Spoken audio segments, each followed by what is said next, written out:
Hello guys, this is my track guide for Lime Rock, and I'm in the MX-5, and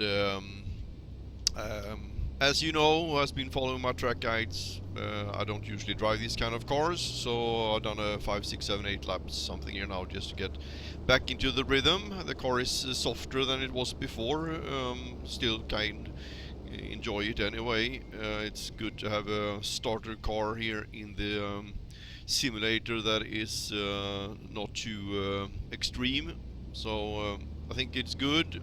I read some complaints on the forums, but I kind of like it. So anyway, coming down the straight here full speed. Biggest biggest thing that the new drivers do wrong is that they want to brake as late as possible, and they hit the brakes hard. It's kind of obvious. Late braking, you pick up speed, but try not to overdo that. On this straight here, start braking at the around third marker. I intend to start braking there. I think I go on a little bit early, and don't brake maximum, go like 80%, because then the car will be easier to control going into T1. And I usually aim around somewhere there, the M or the E on Lime first, so I get a good line in. And on brakes slightly just to reduce speed, and I apex around here just where this first big patch starts. This is a little bit smaller patch before. I try to start apex around here, and then it's a sand patch, and the sand patch is there because many go off track there. No, well, not off track, they hit that a little bit, and I try to do that also. And moderating the speed in here, touching the brakes a little bit now and then, and this patch here, I usually try to have my right tires on the right side, or well, on the darker patch would be more correct, like this, and then timing the exit out here. And when you look at the at the rumble strip or the curb now on the right side, you see it has a long bend, but right where the bottom of my windshield is now, there is a kind of a little kink on the rumble strip.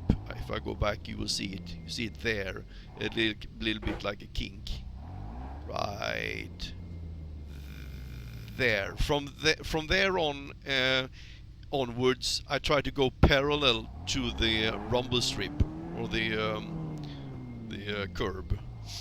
That gives you a line that will not put you too far out to the left. Because if you go out to the left, you will have to drive all the way back out to the right to be prepared for the upcoming left-hander, and that will put your car in a bad balance position to get into this left-hander. So out here, and I recommend that you don't go directly in for the inside of the corner and follow it. I know some drivers do it. I try to keep a longer line and gradually reduce speed, and I do this without braking. I go into fourth gear, and then I'm off throttle, and I just engine brake and try to time the apex here. And here, this is important that you apex late, around here somewhere, because if you apex too early, you will drift out too far to the right, and then you will have a very bad position to get into the right-hander. So you want to exit this left-hander around here, and you will get that if you apex late. So third gear here, so that you get a good acceleration, and from that point around, let's see, from around here, it is pretty much full throttle all the way out on the back straight in third gear.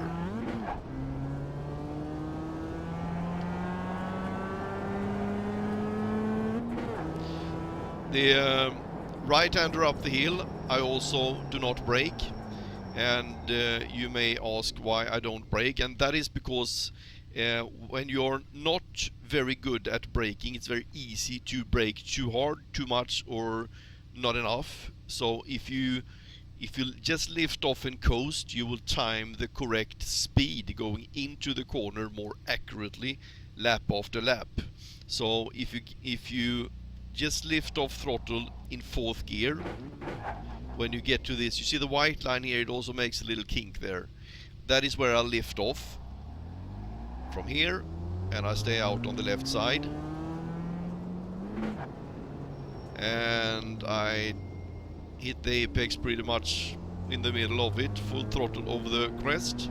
And if you have a problem with the balance when you go over the crest, just lift off throttle just as the rear wheel leaves the ground, if you keep that speed.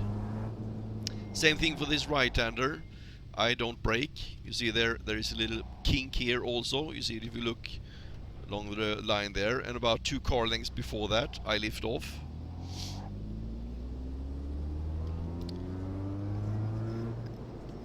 And I am off throttle all the way to about here, because the straight following this right-hander is so short, so it's not that important to get on throttle very early. So it's better just to keep a high speed all the way through that corner, and when you're off throttle you move the weight of the car a little bit more over to the front wheel, and therefore you get more grip, so you can turn through that bend a little bit faster. If it would have been a long straight after this one, it would be better to go on throttle early, but here it's short. So when you go down this hill, when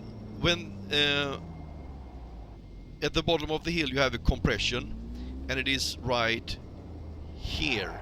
And when you go downhill here, you will feel the car kind of oomphs. It's kind of gets compressed, and when the front suspension gets compressed, you have more pressure, more weight on the front tires, and therefore you have more friction, and more friction will give you more grip, and that will help the car start the rotation just as it goes. Oomph, you need to have the wheel turned, and then going close to the curb. Don't hit it because it will throw off the balance. And then just pretty much just floor it. So I'm gonna try to do a little bit of speed here while I'm talking. I'm not good at that, but keep a little bit of pace at least. So 3rd marker on brakes.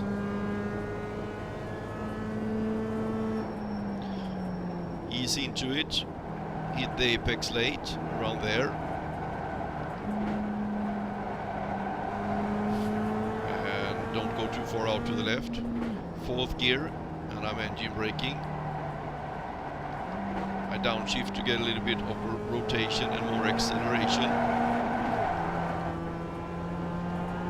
Out on the straight, position the car far to the left, lift off where the kink is on the white line, and on throttle before the apex.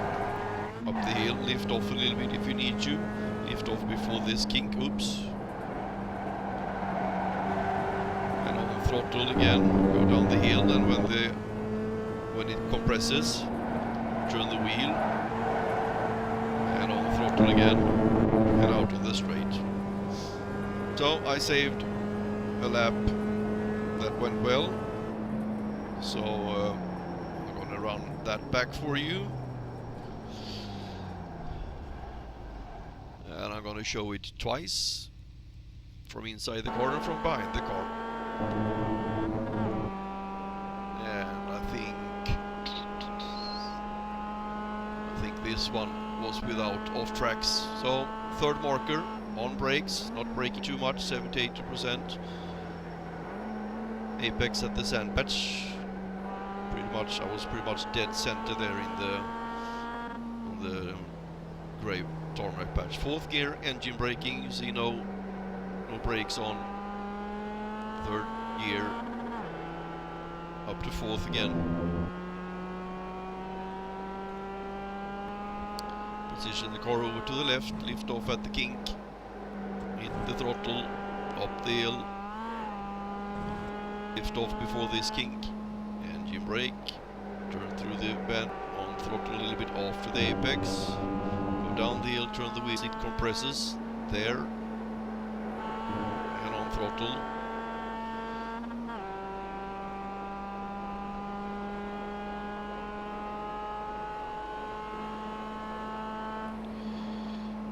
So 1:00:03. I think that the fastest guys here for this season will probably be about a second faster than that.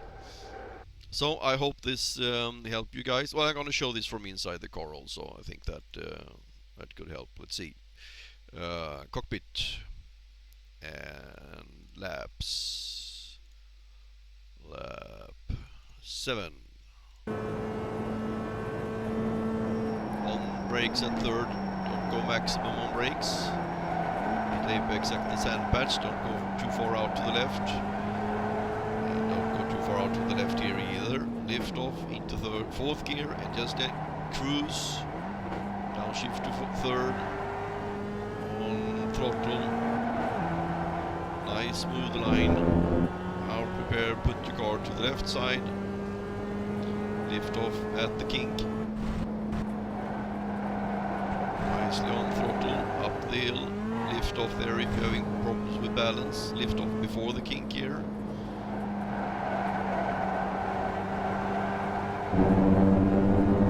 And when you compress at the bottom, have the wheel turn, it will help you to start rotate. On throttle, track out. And I'm not using I auto blip and using paddles, not anything special at this position at this time, just to show that you can be fairly quick without using any kind of special driving techniques or anything. So okay, I hope this helped, and send me a PM in game or whatever if you have any questions. Thanks for watching.